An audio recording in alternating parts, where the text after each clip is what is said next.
Grabe to. Umaalab ngayon sa social media ang balitang tila wala umanong kalaban-laban si Pangulong Ferdinand Bongbong Marcos Jr. sa kanyang asawang si First Lady Liza Marcos. Ayon sa mga lumalabas na ulat, si Liza raw ang may matinding impluensya sa mga mahalagang desisyon ng Pangulo, maging sa ilang personal na issue na dapat sanay pribado lamang. Marami ang nagulat sa mga pahayag ng ilang malalapit sa administrasyon na nagsasabing mas may kapangyarihan daw umano ang unang ginang sa likod ng mga pangyayari sa Malacanang. Sa karagdagang impormasyon, sinasabing may mga isyung matagal nang itinatago ng pamilya Marcos, kabilang na ang umano'y mga kabit na pilit daw tinatakpan ni Liza upang mapanatili ang magandang imahe ng kanilang pamilya. Ayon sa ilang insider, ilang beses na raw nagkaroon ng pagtatalo sa pagitan ng mag-asawa dahil sa mga isyong ito, ngunit palaging si Liza ang nasusunod. Dahil dito, maraming netizen ang nagkomento na tila hawak sa league ng unang ginang ang Pangulo, bagay na lalong nagpasiklab ng diskusyon sa publiko. Hanggang ngayon, nananatiling tikom ang bibig ng Malacanang tungkol sa naturang mga issue. Wala ring opisyal na tugon mula sa kampo ni Liza Marcos ukol sa mga alegasyong ito. Sa kabila ng katahimikan, patuloy namang dumarami ang mga haka-haka at opinyon online na nag-iwan sa publiko ng tanong, sino nga ba talaga ang may tunay na kapangyarihan sa loob ng palasyo?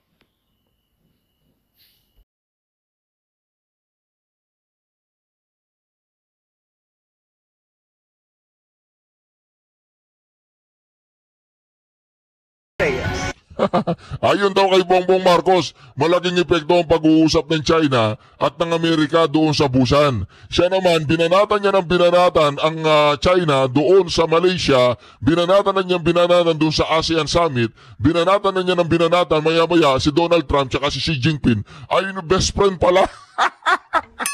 Iniwan sa era si Bongbong Marcos. Iniwan siyang luahan. Iniwan siyang tumutulo yung sipon. Diba, kayo po ba ay proud bilang presidente si Bongbong Marcos? Proud po ba kayo sa Pilipino na presidente yung katulad ni Bongbong Marcos? Ako, hindi ko alam, ha? Basta't ako, proud lang ako sa Pangulong Duterte kay Bongbong Marcos. Bernadette.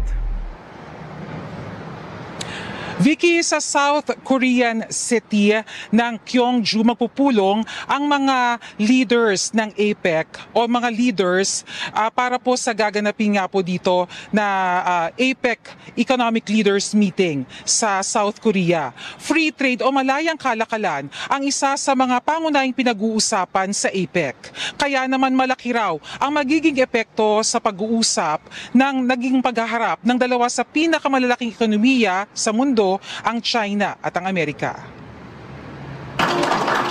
Ito, magsasalita po si Bongbong Marcos. Nagsasalita siya mag-isa pero walang gustong kumausap sa kanyang bilateral meeting. Yan ang nakakahiya. Nagpunta ka sa APEC, wala man lang gustong makipag-usap sa'yo. Dahil alam nila yung nakawan, korupsyon sa bansa mo ay talagang hayagan at saka may mga intelligent ang mga yan. Alam nila kung kasama ka sa mga magnanakaw. Di ba, Marcos? Bongbong! Kasama ka ba sa mga magnanakaw o hindi? Tanong lang. Kasama ka, natatay mo napunta ka sa Guinness World Record yung pamilya mo pinakamalupit na magnanakaw sa kasaysayan ng daigdig nanay mo convicted pa, di ba? Bago umalis ng bansa si Pangulong... Teka lang. Ngayon pinag-uusapan daw po nila yung Dolomite Beach. Ang tratado talaga itong redon na to no? Wala na silang mahanap sa mga Duterte ngayon. Dolomite Beach na naman ang pag-uusapan. Magtrabaho kayo mga gago. Kung ano-ano nung kinakalkal ninyo. Ganda nga ng Dolomite, di ba? Dolomite Beach, di ba? Malinis. Magtrabaho kayo dyan. Magnakaw na lang kayo. Bongbong Marcos, malinaw na sa kanya kung anong huhubog sa magiging takbo ng pag-uusap sa APEC Summit. Sa kanyang departure speech sa Villamor Air Base, sinabi ng Pangulo na inaabangan na magiging resulta ng pag-uusap ni US President Donald Trump at Chinese President Xi Jinping, leader ng pinakamalalaking ekonomiya sa mundo. The results of those meetings will color and influence everything that we will be doing in the APEC meeting.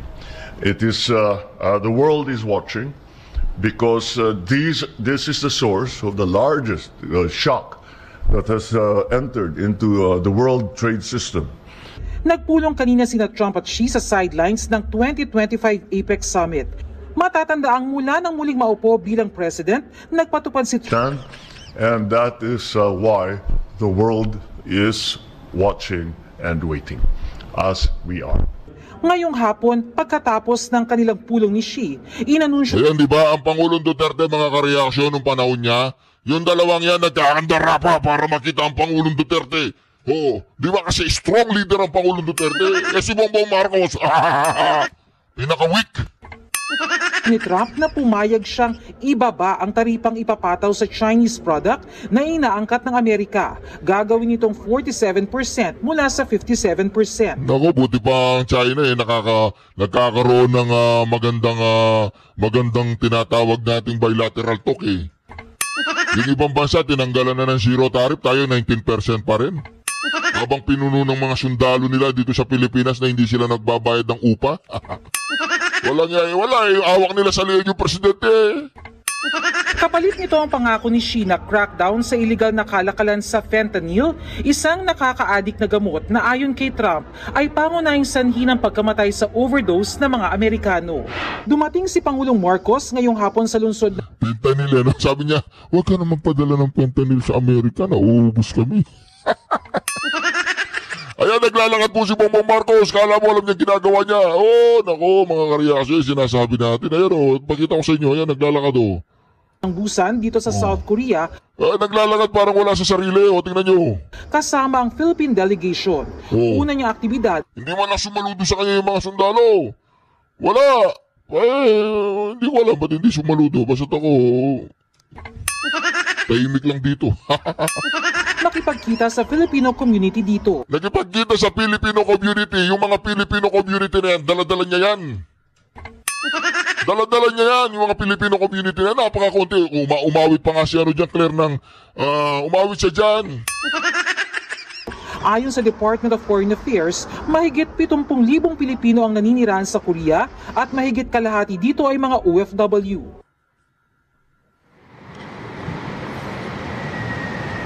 Di ba mga kareaksyon na...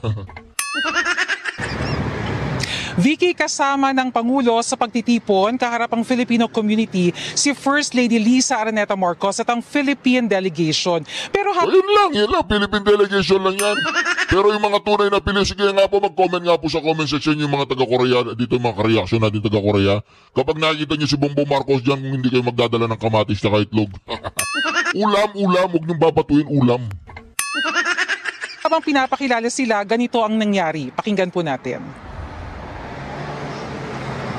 Andito po ang ating Diba? Ba't ganyan siya lagi siya tumatawa yun, no? Magsasalita siya ng konti, tatawa siya. Kinakausap siya ng reporter, hindi nakakatawa, tumatawa siya. Hinahanap niya yung mga flood control, tumatawa siya. Kahit walang nakakatawa, lap trip ka ba, bro? Lap trip ka? Bibiam, lap trip ka ba? Sobra naman yung introduction mo, Chris. Ba't kami, wala kaming ganyan nung inintroduce kami?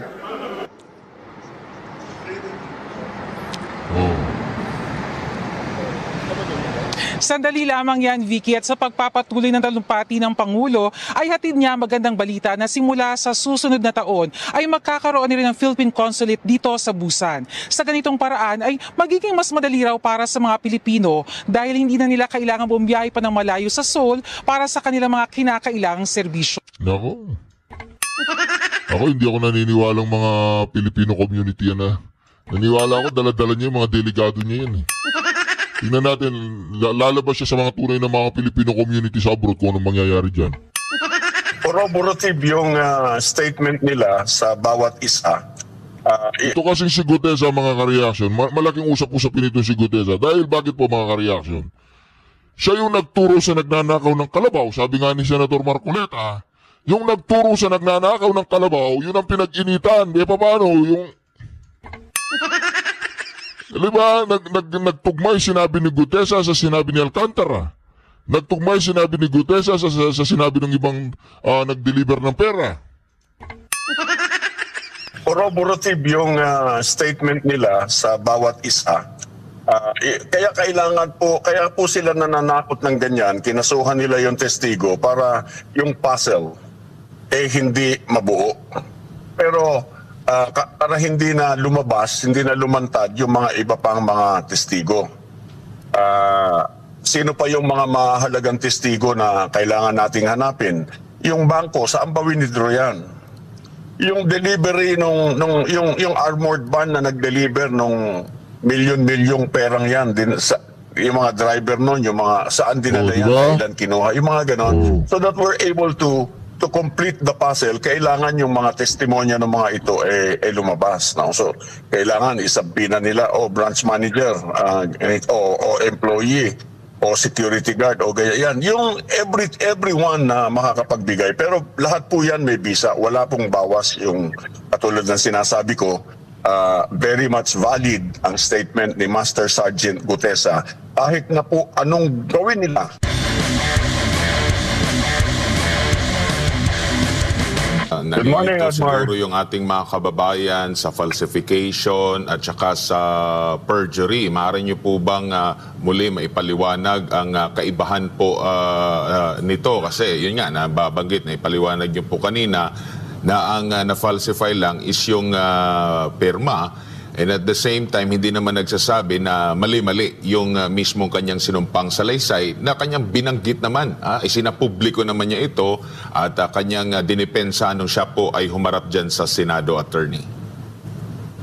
Kasi kung halimbawa sasabihin nila na it is a forgery. No? Ibig sabihin hindi pirma ng notaryo yung nakapirma doon sa dokumento. And therefore, forge yung pirma, hindi sa kanya. Ang sinasabi ng batas, kung sasabihin mong yan ay forgery, hindi uubrang mga presumptions ang gagamitin mo na yan falsified document dahil halimbawa, ang presumption is, ikaw nagpanotaryo Ibig sabihin, ikaw ang magbebenepisyo sa dokumentong ito and therefore, ikaw ang nagpa-forge. Ikaw ang guilty party, ikaw ang nag-forge niyan. Hindi po uubra yung ganoong klaseng presumption to establish your guilt beyond reasonable doubt na ikaw yung forger. Kailangan po ma-establish yan by clear and convincing evidence na ikaw talaga ang author ng forgery. Yon. When you falsify a statement, you falsify your ganon, yun yung falsification. Opo, yung perjury po, attorney. Perjury, yung statement ni Gutesa hindi totoo. Meron siyang sa salaysay niya na isang paragraph, dalawang paragraph doon na hindi katotohanan. So, or the whole thing is not true, then that is perjury. Ngayon, pag itong perjured document na ito ay pinresinta sa korte at nag-testify ka na yun yung testimony mo, yun naman yung false testimony. You testify falsely in a court of law. Opo. Pero bakit kaya ito na-highlights, attorney? Sabi pa nga ng mga netizen, mas nauna pang nakasuhan, na-convict sa isang kasalanan. Ito pong isang individual na nagte-testimony lang naman at dinipensahan. Bakit kaya ito na-highlights ngayon? Because gusto nilang, number one, sabi ko nga kanina, number one, it serves as a warning sa kahit kanino. Kung gusto ninyong gayahin si Gutesa, ganito ang aabutin ninyo. Yan. Para ma-discourage na yung mga gustong tumulong. Kasi, maliban doon sa mga nag-deliver, may driver pa yan di ba? Yung bumili ng mga maleta, yung maraming pwedeng tumulong sa diyan sa statement ni Gutesa. So kung meron pang halimbawa, kailangan may mag-corroborate sa statement ni Gutesa, kung sino man yung mag-corroborate na yon, it serves as a warning, makakasuhan ka. Gusto mo bang makialam dito, makakasuhan ka namin, makukulong ka pa. So, hindi po maganda yung nangyayari na tama po yun eh. Kung sino pa yung testigo na gustong tumulong na malaman ng katotohanan, siya pa yung naunang nakasuhan. At yung mga guilty, negligence lang ang magiging kaso at pwede pong maging state witness. Alam po ninyo, pinaglololoko na tayo ng ating mga senador, na mga congressman na ating hinalal na para tumulong at magdiluklok natin sa pwesto para tulungan tayo para baguhin ang buhay ng mga Pilipino. Sila na po ang naglulugmok sa atin. Sila na mismo yung nangwawalang hiya sa atin. Hindi na po nahihiya yung mga tinamaan na magaling na yan eh. Opo, kumbaga hinanapan lang talaga ng butas, pero ang hindi kukubli ay kanya mismong dinipensahan ito at nanumpa siya mismo sa Senado sa kanyang mga salaysay at kanyang dinipensahan po ito, attorney. Pero sa nakikita nyo po, kasi posible pang humarap muli, no? Ang sinasabi po ni Congressman Mike Defensor, nasa kustodiya daw ng mga Marines, no? Itong si Gutesa. Sa tingin nyo po, uulitin pa rin itong issue na itatanong sa kanya kaugnay dito sa peking perma at hindi doon sa kanyang sinumpaang salaysay? Actually po, yung statement ni Master Sergeant Gutesa, uulitin niya pa po talaga yan in a court of law. Ano po? For example, nagkaroon na ng kaso sa ombudsman sa Sandigan Bayan, ipipresent po talaga ulit si Master Sergeant Gutesa because doon po talaga yung salaysay na yan eh. Hindi po yan talagang para doon sa nilang mga in-aid of legislation na pagdinig sa Senado at sa Kongreso. Talaga pong uulitin pa yan. Ngayon, yung pong statement niya, ulitin ko, wala pong bawas ng kahit isang hibla yung puwersa, yung lakas niyan. Ngayon, meron po, siguro po, maganda marinig muli ng taong bayan yung statement ni Master Sergeant Gutesa. Siguro po, yung mamamayan pwedeng gumawa ng paraan para madinig muli ng taong bayan ang kanyang salaysay dahil nagpangalan siya ng 2 tao doon. Nagtataka ako, yung pinangalanan niya, hindi inaaresto, walang ginagawa, untouchable. Kailangan yun, dapat napangalanan na. Di dapat medyo meron ng sanction, may order na yung presidente, yung Pangulo, considering that the person involved is a very high-ranking official, medyo natatakot nga yung iba, hindi naman sila dapat matakot. Dapat talaga meron ng sanction, meron ng kinasuhan na, inaresto na, hinaus arrest na para hindi na makatakas, may whole departure order na, yung ganon. Alam po ninyo, katulad niyan, halimbawa, yung ating NBI, dapat yung ating NBI, shielded naman yan from politics, dapat yan, matapang yan eh.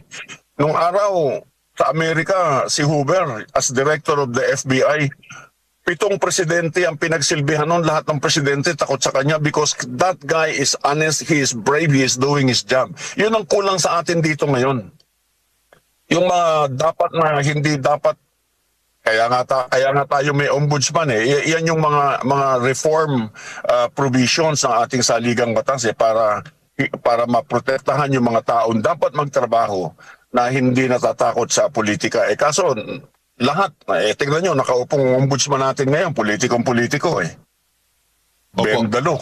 Attorney, tingin nyo po magkasing bigat lang yung mga testimonya na inilahad nitong si Orly Gutesa at dapat same yung treatment talaga kasi doon sa doon sa mga engineers kasi ito po yung pinagbasehan doon sa pagrekomendasyon na pagkakaso. Ang binanggit ng mga engineer na kahit na sinasabi nila na hindi talaga nila direktang nakausap yung mga senador, yung mga sinasabing sangkot na mga senador, binulgar lang yung pangalan, na inirekomendang kasuhan.